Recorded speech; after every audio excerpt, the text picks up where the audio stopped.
Hi, I'm Andy Brumby. I'm the Director of Achievement for TLAT Multi-Academy Trust in glorious Cornwall.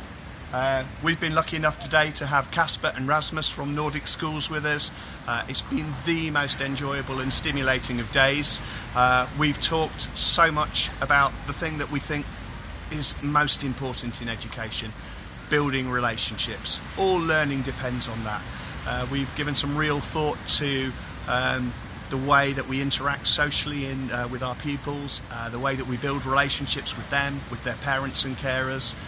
It's given us some real food for thought. Lots of the things culturally have been really interesting, exploring the differences between the Nordic schools, the way they do things there, the way we do things here. Some really interesting insights made me rethink things like safeguarding, made me rethink some of the practice around the way we engage with parents and carers, made me rethink what it means to build a classroom community of learners. It's been a really refreshing and invigorating day, and it's taken us right back to first principles and some of the things that really matter in education. So I really recommend these guys to you. It's been a privilege working with them, and they've left us with a great deal to think about. Thank you.